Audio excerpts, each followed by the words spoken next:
sorts of other things going on. And yeah, Freya and I are just going to briefly chat a little bit. I'll kick things off, and then at the end we can do some further questions. Some of you have sent some questions in, so I can ask some of them too.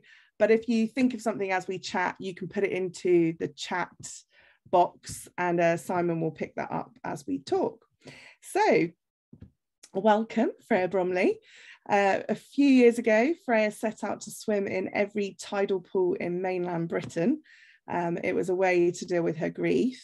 She is author of a new book, The Tidal Year, and also host of the Tidal Year podcast. She featured in our June issue, which was all about a celebration of the sea. Welcome, Freya. Thank you. It's great to be here and to chat about all things swimming. Excellent. Now, we met back in April at Brockwell Lido, and it was still a bit chilly. We didn't stay in very long, which seems mad now we're having this heat wave. But when was your most recent swim? Where have you been swimming lately? You've been on book tour, so I imagine quite busy.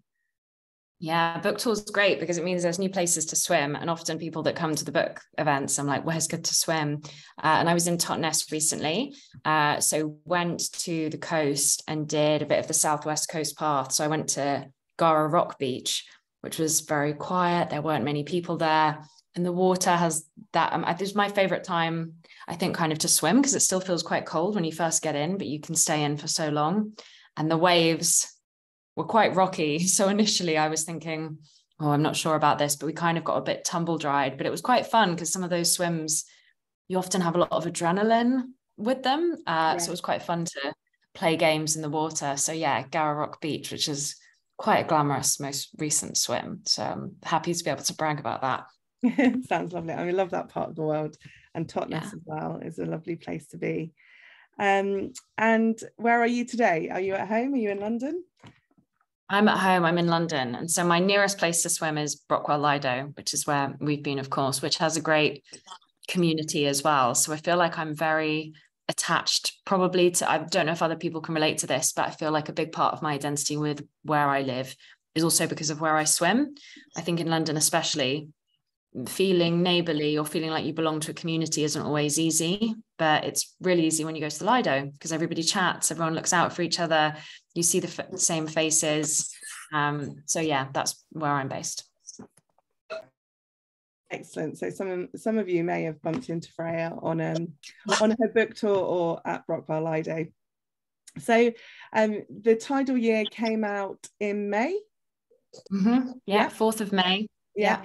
And it's an accumulation of many years of kind of swimming and personal projects. So could you give us a sort of brief summary? Obviously, we're going to go into a bit more detail, but how would you summarize the book to those who may not have read it yet or read the interview? Yeah, well, maybe this is not quite the right thing to say to a group of swimmers, but it's a memoir about swimming that's also really not very much about swimming. It's about my journey with grief after my brother Tom died in 2016, and about the journey that I then went on to kind of discover who I was as a woman, both creatively and also with the people around me, my relationships with my family and my friends and my partner. And so me and a friend had decided that we were going to go on this adventure, swimming in tidal pools around Britain. And so the book covers the swims that we did in the 12 months, but also my life in that 12 months. So it's a memoir, but I think also kind of hopefully reads like a novel.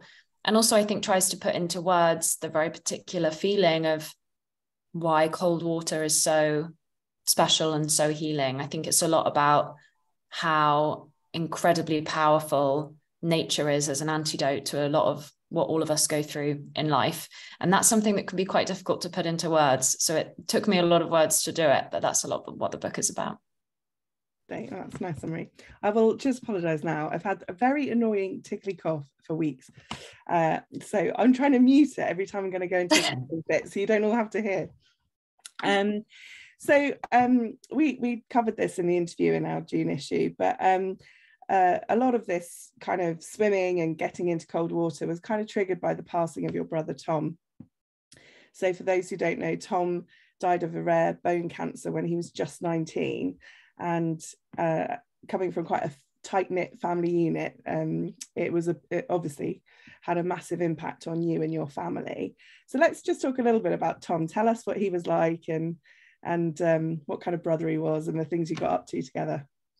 Well, Tom was my younger brother. He was also a twin. So because he was my younger brother, he was kind of constantly taking the piss out of me, which I really miss. At the time, probably didn't appreciate it, but we were very close in that way. And a lot of our memories, my memories from childhood together, were of us outdoors.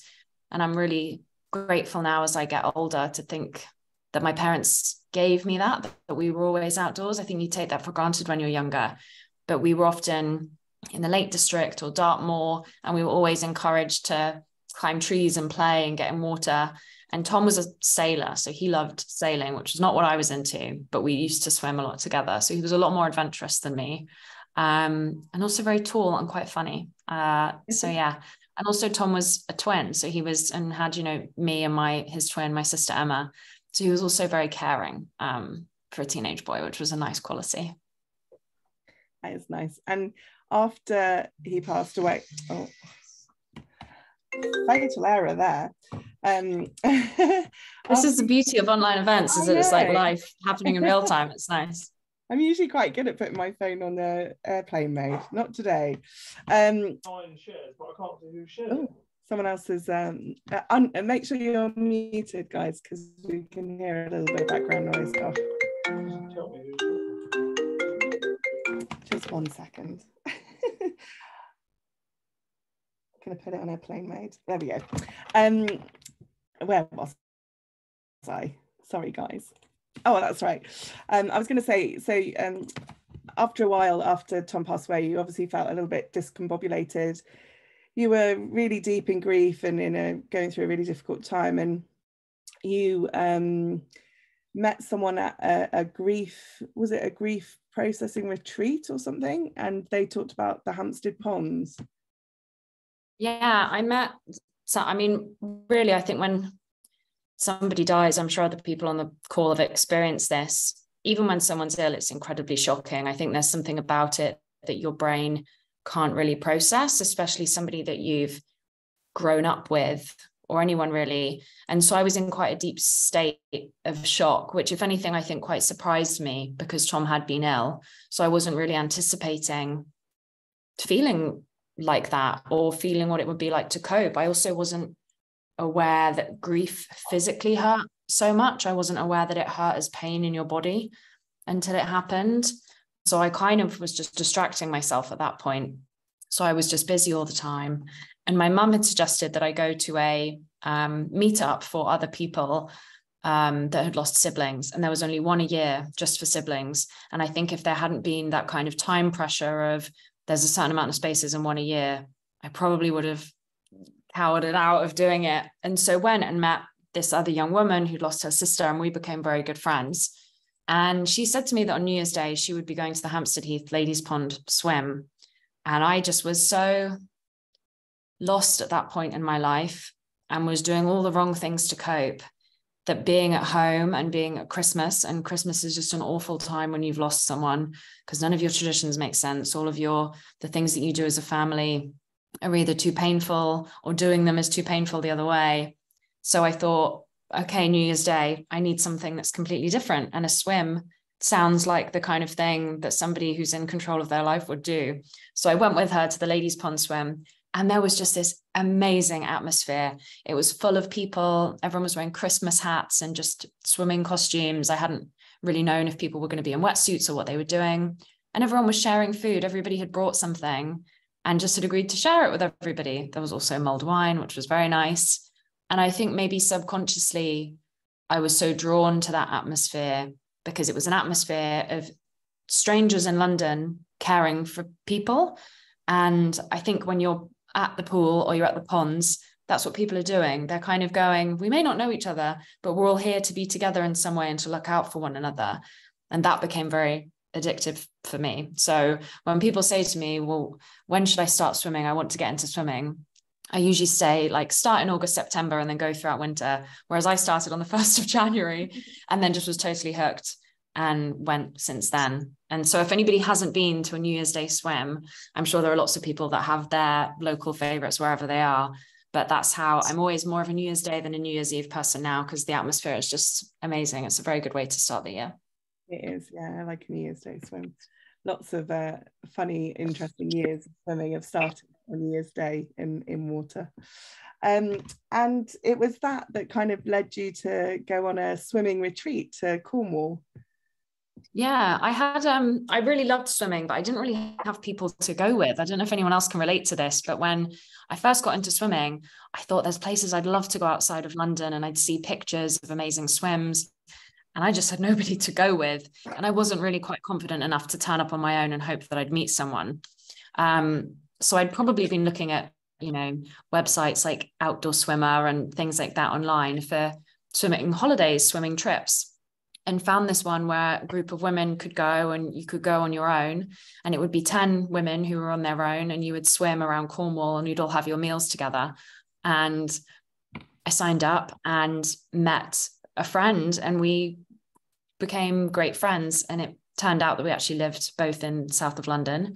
So when we got home, we kind of carried on swimming together, but we just totally clicked as soon as we met. And a big part of my book is really writing about our relationship. I love novels, I love films, and I think so much of what they often show us is a focus on romantic relationships.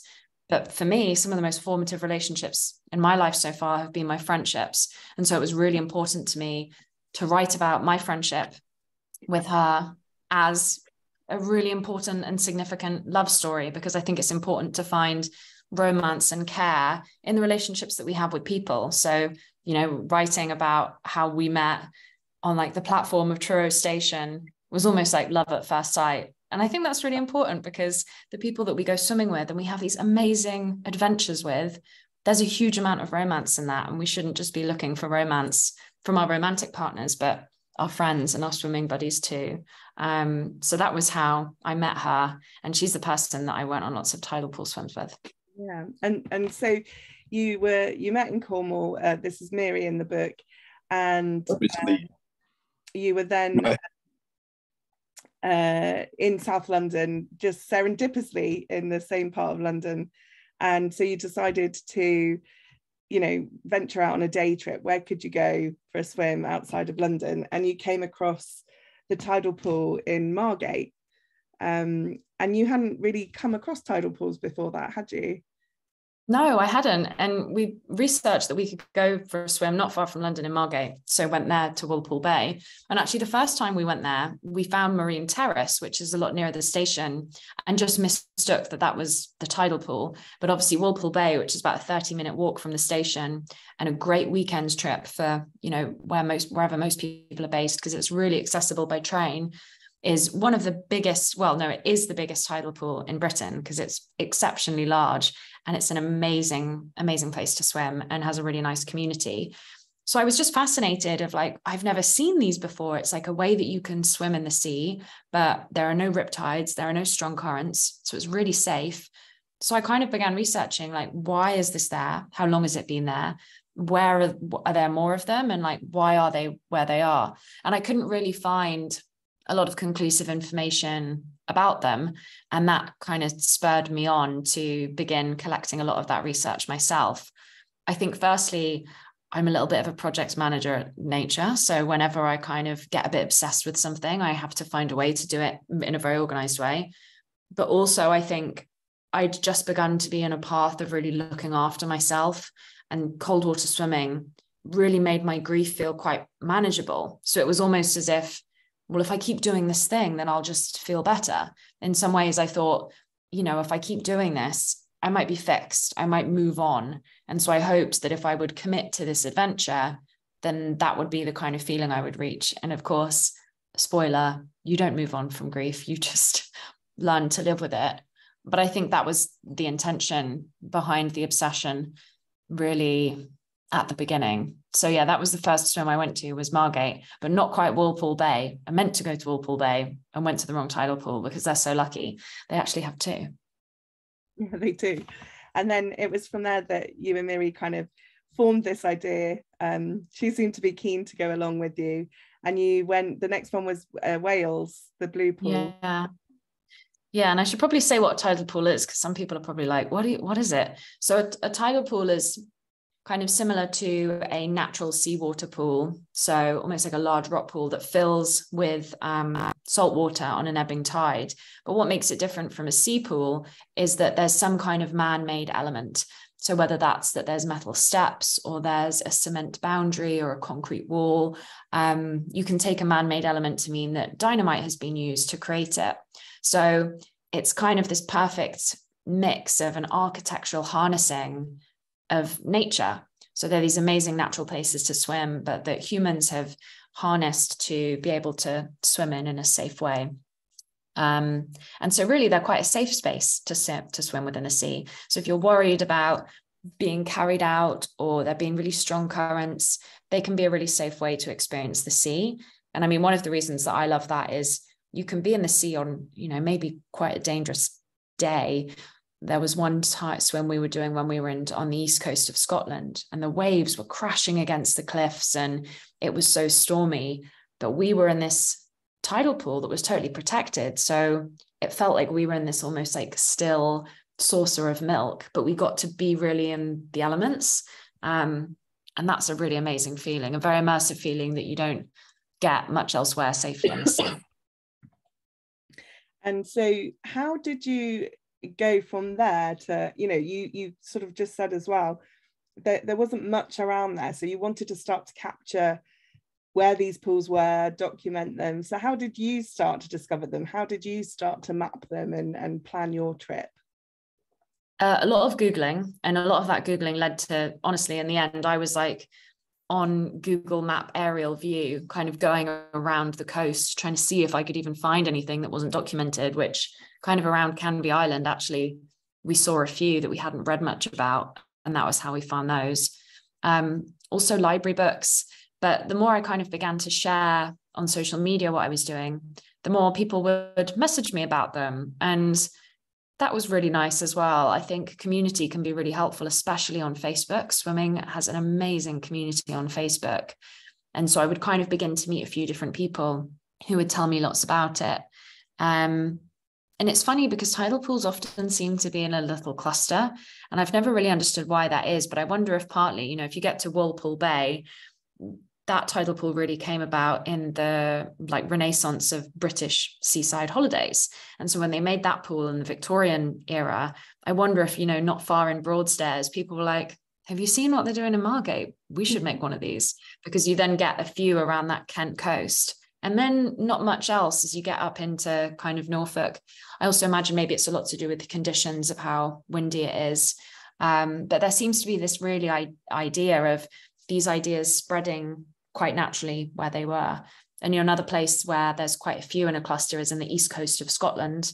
And we went up there, and just seeing how much the community get involved in saving these places was amazing, because something that the journey also came about was really about meeting communities. Because I suppose when you then had the movement towards, this is all getting very historical, and I will say the book is not like a history book, it's more a memoir, but I'm very interested in the history anyway, so hopefully you don't go into it expecting that. But when people moved a lot towards indoor pools and indoor swimmings and leisure centres, outdoor lidos, outdoor tidal pools became a lot less popular. So they lost a lot of funding, and they often fell into disrepair. And the councils would begin to say, well, actually, maybe it's a bit dangerous to have people outside because we can't ticket it. So instead, we're going to close them. But the problem with that is that if you close, for example, a tidal pool in Portsoy in East Scotland, it's so dangerous for people to swim in the rest of the coast there that people have no connection to the water in their own landscapes. And I'm a really big believer that it's important that for people to care about nature and for people to feel connected to the land in which they grew up, that they have access to these things, and that the more they can experience and care for them, the more they can look after them. But that becomes difficult when the council says, we don't want to be involved, so we're going to stop funding. So I would meet amazing communities that were doing fantastic things to keep these tidal pools open and safe and funded. in the West Braes, there was actually a little mini golf course that the community organised and made together. And for like £3, you could buy a club and a ball and play some mini golf. And all that money went into the upkeep of the tidal pool there. And there, volunteers would organise events for the kids so that people could do seal spotting or dolphin spotting, because they're very lucky like that in Scotland that they have those kinds of things. Or similarly, I don't know if anybody's ever been to Brixham and Sholston Pool, but they've had huge struggles with their council to keep that place open. And that pool is somewhere where grandparents, would say to me that their grandmother taught them how to swim there, and they're teaching their grandchildren to swim there too. And it's so important that these places remain open. And it's been really amazing seeing how communities band together to do that. And I've always been really inspired by those stories, because I think as a young person, when I read the news or I go on Twitter, it feels like the world is a very angry place, and it's a very angry place full of a lot of people that don't agree and that want to fight with each other. And you go to swimming communities and local communities, and that's really not the case. People want the same things.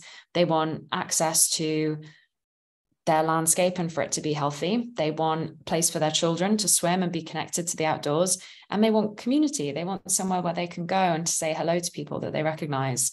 And so I think it was a really encouraging way to travel around the UK, because I got to meet people that were doing really amazing things in their community for each other. So that was a bit of a ramble, but as you can tell, I just think tidal pools are great. And as you sort of traveled around, I mean, at the same time, life was happening and the ups and downs, and, still very much in the thick of your grief. Was there any point that you were just like, oh, I just can't, I don't want to head out anymore, or, it's pouring with rain, and, the great British weather's not always as it has been over the last few weeks. Did you hit any roadblocks along the way where you're just like, I'm done with this project? Yeah, I don't know about you, but I feel like every time I go swimming, there's a little bit of a part of me that's like, oh, it's going to be really cold. And I'm not someone that gets in straight away. I kind of loiter at the shallows a bit first.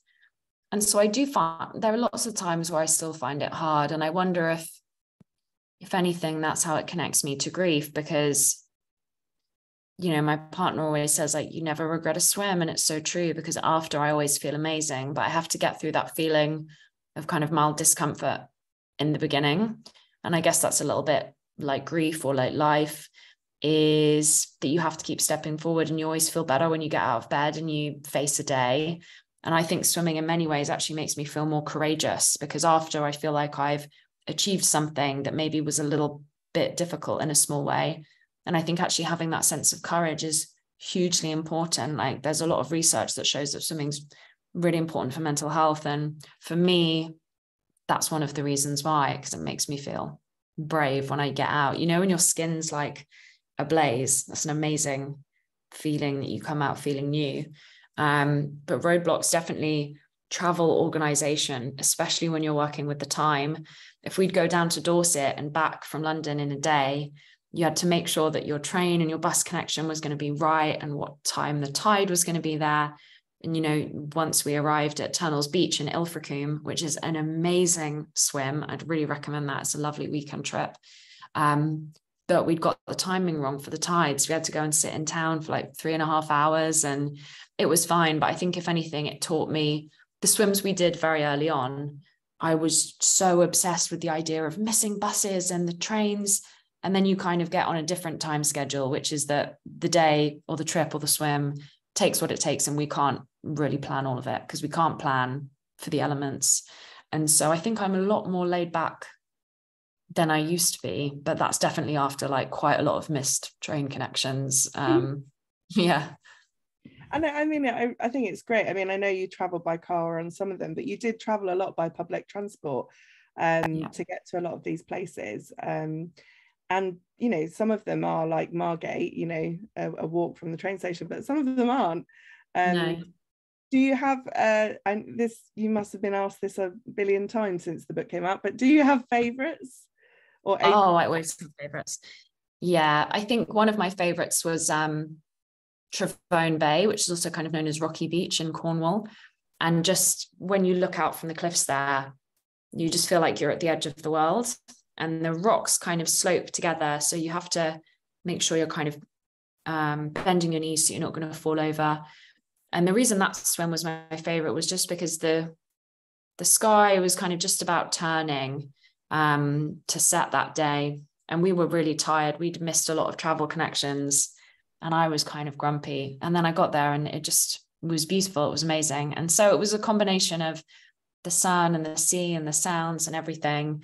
But I'd always really recommend, we stopped kind of traveling by car and did most of it by public transport, because it just changed the way we traveled. Because, you know, sometimes when we were in Cornwall and we were staying somewhere in between days or something, if you don't have a car and you've got to do 25-minute walk into town to get wood, that's the purpose of that day. And it puts you on quite an interesting kind of time scale. And also it means that you talk to people more, because we'd often have our like instructions of where we were going to go and what we had to do written down on paper in case we lost phone signal, which I mean still happens in some parts of Scotland and Cornwall.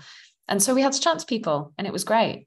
But still quite infuriating when you're in Cornwall and the bus goes early and you're like, what? So yeah, Trevone Bay is one of them. For a day trip or a weekend trip, I don't know where everyone's based, but Dancing Ledge is an amazing, beautiful tidal pool. And you can get there. It's kind of not far from like Corfe Castle and the kind of Purbeck coast. Loads of history, amazing nature.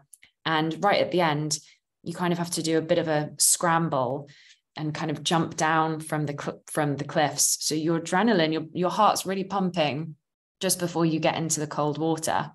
And the tidal pool there is quite almost like a small plunge pool. And some people say that it's called Dancing Ledge because the platform that it's on is kind of the size of a ballroom. And that's a really beautiful and special swim, because the waves can be quite vicious there. So you feel very protected being in this tiny little barnacled plunge pool. And there's also some great history there, because that pool was created by some head teachers of a local boys' preparatory school that's now closed. And they would get all the students out there for strip and swim every morning, where whatever the weather, all the schoolboys would have to like get in this plunge pool and get out. And there are some quite famous students that used to go to that school, including filmmaker Derek Jarman and also Ian Fleming, who wrote James Bond. And he was actually inspired by one of the houses that was nearby, which was supposedly owned by the Elizabethan family, who also were a spy called James Bond. And there was a crest above the house, and in Latin, it said, "The world was not enough." So that's kind of cool. If you've got some James Bond history, then it's a pretty good weekend trip. Yeah, that is really cool. That's been on my list for a very long time, but I am totally intimidated by that last bit of the scramble to get down. I don't think I'd worry about getting down. It's whether I could get back up again. Yeah, well, we had to have a leg up from somebody, so we kind of had to wait for some other people to come by, and then we were like, hey, can you? So that was quite nice. So yeah, it's not that it's that high, it's more just the pressure that you've got all the way there, and then you're like, God, now I've got to get back up.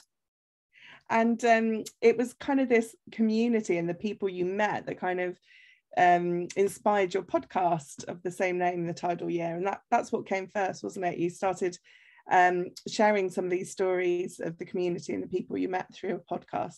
Tell us a little bit about that.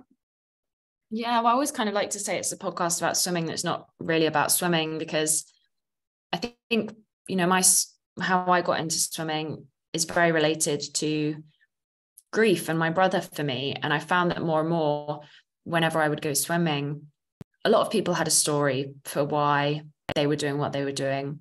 And I still find that today.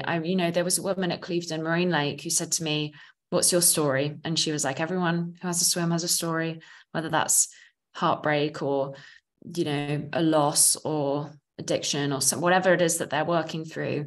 It's incredibly healing and it keeps you very well. And I think I was really interested in that, about what swimming could tell us about different human stories, whether that was about connection or perseverance or innovation. And so got to meet some amazing people through that. You know, one of my favorites was actually meeting Tom Gregory, who swam the Channel and was one of the youngest people well, he will forever be the youngest person to swim the channel because they've now made the restrictions on age different. He swam when he was 13. And the story about how that came about and the local community and the trainer that taught him, and about how we look after children and inspire them and keep them safe, and his own reflections on that journey was so interesting. So yeah, it was really great to meet different people, and of course Simon too, and have chats about that. And I think often when you start something like that, you think, oh, does it make sense for me to do this? Is there someone maybe kind of more famous, or should I? But I think always like reach out to people, have a chat. I really valued those discussions and connections that I had with people. And I think if it hadn't been meeting lots of inspiring people through that, I maybe wouldn't have even had kind of the creative impetus to then write my book, because it was actually an agent who had been listening to my podcast, and I'd been interviewing an author, and she got in touch and said, oh, you kind of said you're a writer on your podcast. What do you write? Can you send me some? And I sent her some of my writing. And that was kind of where the idea for the book got started. I love that. I love that bit of the story, because so often it's when we take some action or we put ourselves out there that, you know, kind of what goes around comes around, you're rewarded. And that's a really cool part of your story. And so let's talk a bit about the book. The book's been out since May. You were writing another sort of book, but you were sort of clumsily trying to write something about yourself, but in the guise of fiction. And then eventually you came to write this, which became a bit easier because it was, I guess, a bit more honest. But did you take notes? Did you journal throughout the journey? Like, talk about the book a little bit. A few people have asked a bit more about how you documented your swims. Yeah, I was taking notes a lot as I went, and also pictures. And, you know, looking back, it often felt like it was never enough. I was like, oh, I wish I'd taken pictures of other things. But I think it's a really great, isn't it a fine balance for all of us between taking pictures and not being in the moment, but then also remembering things. And I keep a diary. My diary is actually on the table every morning, which is no pressure for it to be beautifully written. You know, sometimes the sentences don't even make sense. But I find it really important in terms of actually being present, keeping a diary, because often when I'm out and about and I notice something, especially in nature, I feel like I'm doing it more to recollect it. It helps me be engaged with what I'm doing around me. So I always recommend journaling to people. I think it's fantastic. And also often when I say that, people go, oh, I'm not really a writer. I'm not really very creative. But I think it's really great as a way for processing things as well. I think whether you feel like there should be an output for them, having a diary is really great, especially if you're interested in nature, and especially if you swim. I mean, even keeping a swim diary of how the water feels or what plants or nature is around you, I think it's a great way to just be connected to what's going on. And I find I'm then through the seasons a lot more aware of, oh, well, this time last year, I remember the plants being like this, or I remember the leaves on the trees being slightly different colors. So I had lots of notes. And then when it came to actually structuring it into a book, I kind of had lots of note cards that I would put on the wall and kind of structure them between everything, because as well as the swims, there's also, you know, love interests in the book and my relationship with my mum and grief and lots of different things going on. And so swimming actually became quite a good way to tie that all together, because I think swimming and our connection with water really can feel quite fluid. So hopefully that feels like it's all very masterfully done, but there was quite a lot of planning behind the scenes, and also quite a lot of movement. I moved a lot of the swims into different times of the year than they maybe were, and gave myself that creative license, because in some ways it felt more truthful when things were heightened or more atmospheric for different weather, for example. So yeah, once I had everything, I felt like I could move it to be quite creative, to tell like the real truth of what I wanted to tell, which is how intense grief feels, especially when you're still living with it. Okay, well, thank you. I'm going to move on to some of the questions that came in ahead of our chat. So someone's asked if you could talk a little bit about networks and help and hurdles around grief, and if there's anything that you've used maybe alongside swimming that's sort of been a coping strategy or helped you keep going when I'm sure some days you haven't felt like that? Yeah, that's a great question, because I think community is so important. I went to this kind of weekend that I mentioned with the Compassionate Friends, and I can post a link to that after. And they do different meetups for bereaved parents, bereaved children, bereaved siblings. And it's just a space for you to meet other people. And I felt like nobody understood me for a long time. And I also felt like I didn't have a lot of space for a lot of the feelings that I had. And then suddenly to be in a room with a load of other people that knew what I was going through was amazing. And I haven't been back to any of those events, but I meet up with the people that I met then. And so it's so great to really push yourself out of your comfort zone to go to one of these things, because even if you meet just one person that you can stay in touch with, it's so worth it. I also follow a lot of grief-related Instagram accounts, but more and more recently I have to mute them because sometimes it just makes me too sad seeing people. I think you kind of go in waves with that, don't you?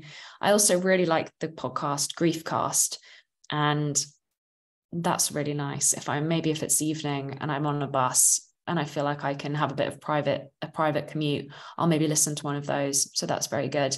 And there's also a place in Devon called the Good Grief Project, and they also do kind of active grief workshops that I've not been on, but that my mum speaks very highly of. Yeah. Thank you. And then a question more to swimming. How do you plan for a day out of swimming, a day swim? How do you plan a day? Oh, that's a good question. Yeah, I think I've got better at that over time. So me and my friend, we kind of have our must-haves, which is always like, of course, swimsuit, towel. I have my kind of little neoprene socks, which I love. Wetsuit, like little wet bags, very important. But I usually take a flask even when it's still warm. And then also I have like a little mini hot water bottle. And it's amazing. Even when in your bag, it feels like it's not that hot anymore. When you're so cold, those are great. So those are kind of like my must-have things that I pack. But me and my friend, we actually had like a shared spreadsheet where we would write that we put everything where we had to go in it, and then the journey times and how we would get there and which ones we could combine. So it was like lots of back and forth planning, and also, to be honest, lots of getting it wrong. Like we would just have hours sometimes going to these random places. Also, sometimes we'd get there and it was like a paddling pool, and we'd traveled for hours to go to somewhere that like wasn't really a tidal pool.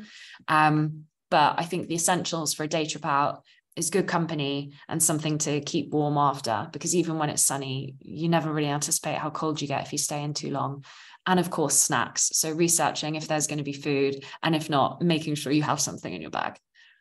Yeah, snacks are very important. And there's been a couple of questions of similar vein about, did you do much preparation in terms of training, or do you have you had any coaching or support in how you swim or the type of swimming you do, or do you need any kind of fitness to do that kind of exploring, looking for a tidal pool?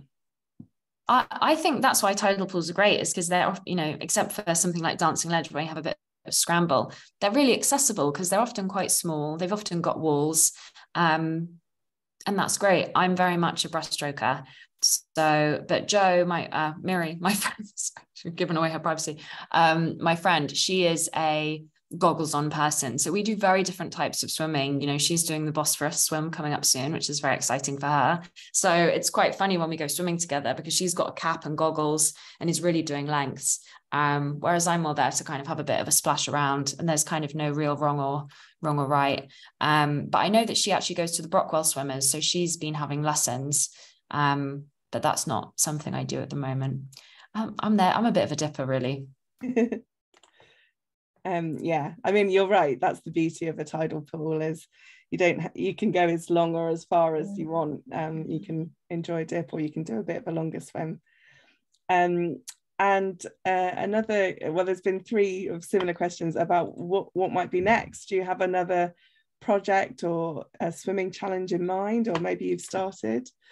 Well, I'm still very into tidal pools, so wherever I can go or find one. So I'm excited to go. I'm going to Jersey Literary Festival, and I'm very excited to kind of swim on the coast there. But I'm also writing my next book at the moment, which is a novel. but it's also still very much about the outdoors and is set on an island off North Devon. So I'm going there very soon to have a look at all the nature and kind of take it all in. And I quite enjoy writing about projects where I get to really immerse myself in a very specific place. I often feel maybe a little bit insecure that I'm not like a true nature writer, or that I don't know the Latin names of every plant or bird. But I think it's really important that more of us feel a right to be enthused about things, even if we're not experts, because I think the way that we develop that expertise or interest is by just taking an interest. So I've been trying to kind of develop that by traveling to more places in the UK. And I also think we are so lucky to just have such beautiful and diverse landscapes here in Britain. And yeah, I love to write about them. Another place I've been that I've kind of been writing some short stories about is Eileen Shona, which is an island on the west coast of Scotland. And it's a little bit like traveling back in time, because some of the trees and they had, when I was there were these deers that were kind of like doing their mating call in the middle of the night, and it felt like traveling back in time. It was amazing. Yeah, that's one thing. Someone's asked, like, was there any time that you got to a tidal pool and it wasn't as accessible or easy to get in as you hoped? How did you overcome that? Or maybe they'd gone into disrepair. Was there anything, did you ever have any non-swims that didn't happen? Yeah, quite a few. So one that was just actually a paddling pool, that there were just kids who were surfing and then kind of washing their feet in this tidal pool. So that was a bit of a shame. But other times, yeah, we'd got there and they had been boarded up by council. So Port Soy, that was a real shame. And the other one that was Step Rock in St Andrews, which used to be a tidal pool, but is now actually a seal enclosure in the aquarium. But we still went to have a look at the seals. So that was still nice because it wasn't too far. But yeah, there was lots of kind of hit and misses. And actually it was a real shame because Chapel, and this is Chapel Rock, right? Chapel Pool in Chapel Pool. So when we went, not to Chapel Pool, where were we? When we were in Perranporth, there was a lot of algal bloom there, and the pool was kind of full of, it was really scummy and not very nice, and we decided not to swim. So we actually went into the beach and didn't swim in the tidal pool that day. But that was kind of funny because if you look on Instagram, that looks like the best tidal pool. And I think really it was a bit of a lesson to us of don't have high expectations. Things are as they seem, and that every experience is different on the day. So yeah, that was a bit of a disappointing one. And did you have any big struggles with UK weather, as it were? Yeah, definitely. When we went to Scotland, it was August, but it was still very, that it could be really tough. And especially if we would try and do 2 swims in a day, dealing with the cold was very difficult. I kind of had my first brush with hypothermia because I'd been swimming a lot in London and hadn't anticipated that in Scotland it would be so much colder. And so my kind of internal measure of how long was a good amount of time to swim was too long. And it was funny because my friend was talking to me and I could see her mouth moving, but I couldn't compute what she was saying. And so I've really learned from that you have to be so careful with the cold and appreciate that every day is different. So how tired you are, how much sleep you've had, where in your menstrual cycle you are, if you're hungover, if you're feeling stressed, anything like that is so important because all of those factors make a difference. And I was really lucky that was one of the days that we had a car, so we could get in the car and kind of get warm quick because, hypothermia is not one to be messed with, is it? No. And sometimes that's unfortunately either witnessing someone else experiencing it or being on the edge of it ourselves is often how we learn. I know Simon's been there.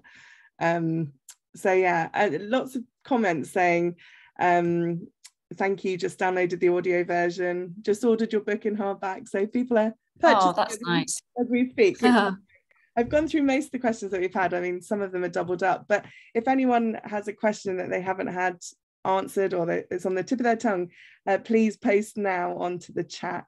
But yeah, lots of people. And I actually read the audiobook, so you'll get me to read it to you, which is good if you like my voice, but if not, then I don't. So Actually, yeah, I but that's fun prefer doing it. that. I prefer Yeah, it do you? when the author reads their own book. I know you can get like some books are read by cool celebrities and stuff, but I feel like when the author reads their own book, there's an extra level in there that you wouldn't get because you obviously know what you wrote when you wrote it. So yeah, that's lovely that you've done that. I'm just, if while we wait to see if anyone else posts a question, I was curious, what do you think Tom would have thought about your book? Oh,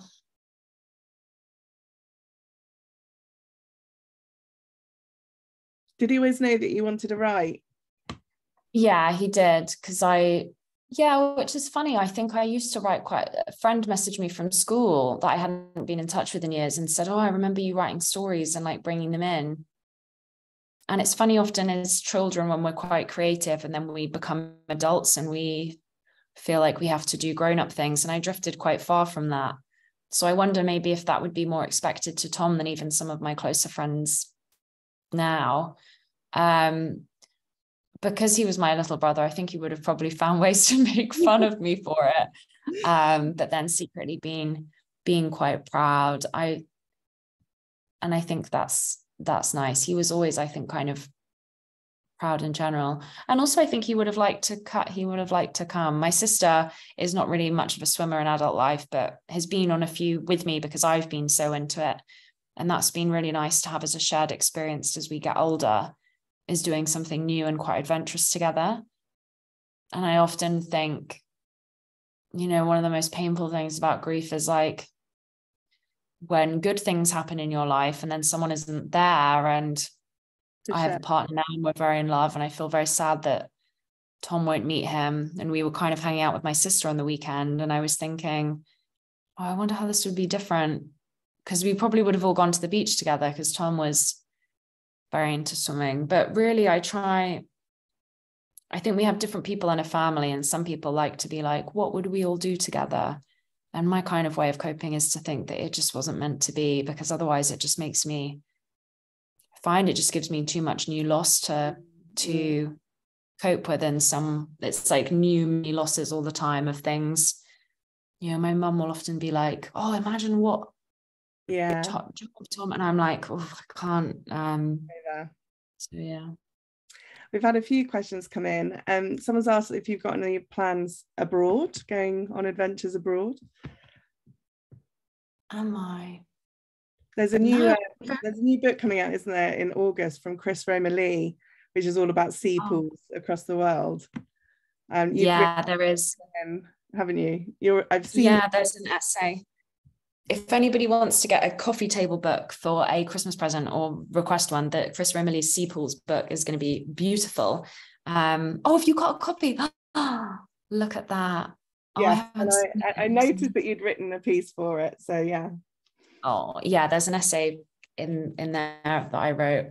And so I'm going to Jersey and I'm going to Devon for my summer holidays. And I'm going to Edinburgh, but that's about it. So I'm clearly just like a diehard British coastline fan at this point. But I think that's quite nice because I think we have everything. We have everything here. My partner's brother also lives in Malaysia and they're getting married next year. So I'm going to go there. And the swimming there is very different. But I can see someone's just put in the chat that Cape Town has, I mean, that sounds amazing. And also Malta and Portugal, I've heard, have amazing tidal pools as well. Yeah, there's some spectacular ones, but I do think we do pretty well here in the UK. Yeah. Someone's asked if there's any tips or learnings for doing this sort of thing on public transport. Yeah, that's a good question. I think don't travel on Sundays, because we just kept coming into planned engineering works, which was so frustrating. But it just, after about the third time being stuck we would always just get stuck in like Exeter, that we just decided not to do that. Having the bus route and timetable printed out in case you lose signal anywhere, being in the middle of the nowhere, but also just being with a friend and expecting it to take a really long time. I think the mindset is the most important thing for long days of public transport. Is if you're like, this is the day and it's going to be an adventure, if you expect that you're going to make all of your connections, it's not going to happen. But I think it's all part of the fun. And I also get very into like packing my bag and making sure I've gotten everything. And I always pack in a load of stuff that I never end up using, like mini binoculars or like a flower guide. Never use them, but it's quite fun doing all of that. So I think you just have to lean into like, that's the fun, is that it's all gonna maybe be a bit, be a trip. And someone's asked any other resources apart from your book of locating tidal pools. Yeah, definitely. Lots of outdoor communities are really good. So obviously Outdoor Swimmer magazine, the Outdoor Swimming Society blog has some things there.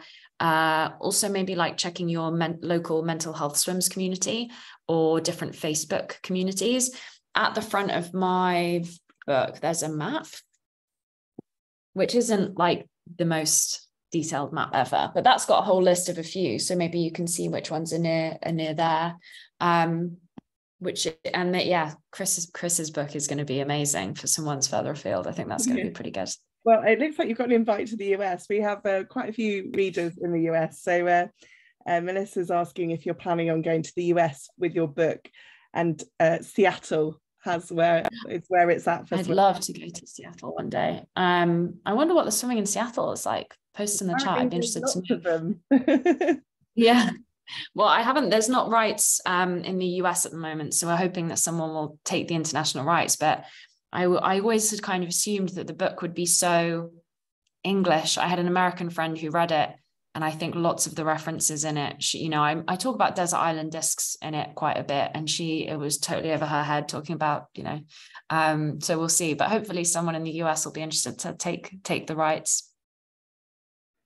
Someone's asking about this book is called Sea Pools, and it's by Chris Bromley, and it comes out in August, and he will be in our August issue of the magazine. I'm interviewing him on Friday at the Serpentine. If anyone's at the Serpentine Friday morning, I will be there with Chris. Okay, well, let's wrap it up. I think I've done all the questions. Thank you so much, Freya, and thank you everyone for being so engaged. And yeah, we wish you the best of luck with the rest of your book tour. You're off to Penzance, Jersey. If you're local, check out.